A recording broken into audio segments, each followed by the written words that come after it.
Uygur Türklerine uyguladığı katı politikaları tüm çıplaklığıyla ortaya koyan bir dizi belge yayınlandı. New York Times'ın yayınladığı o belgelere göre Çin Devlet Başkanı Xi, Müslüman Uygur Türklerini kastederek Sincan'da terörle ve bölücülükle mücadelede kesinlikle merhamet göstermeyin talimatı verdi.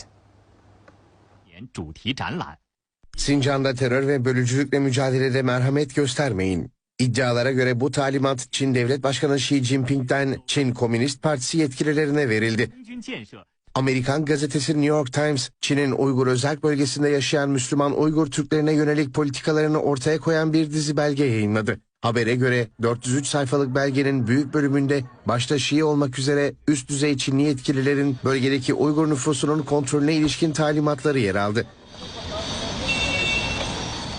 Gazeteye göre Xi, Amerika Birleşik Devletleri'nin 11 Eylül saldırısı sonrası terörle savaş politikasını örnek alarak bölgede yaşananları terörizmle mücadele olarak tanımlarken güvenlik birimlerine asla merhamet gösterilmemesi talimatı veriyor.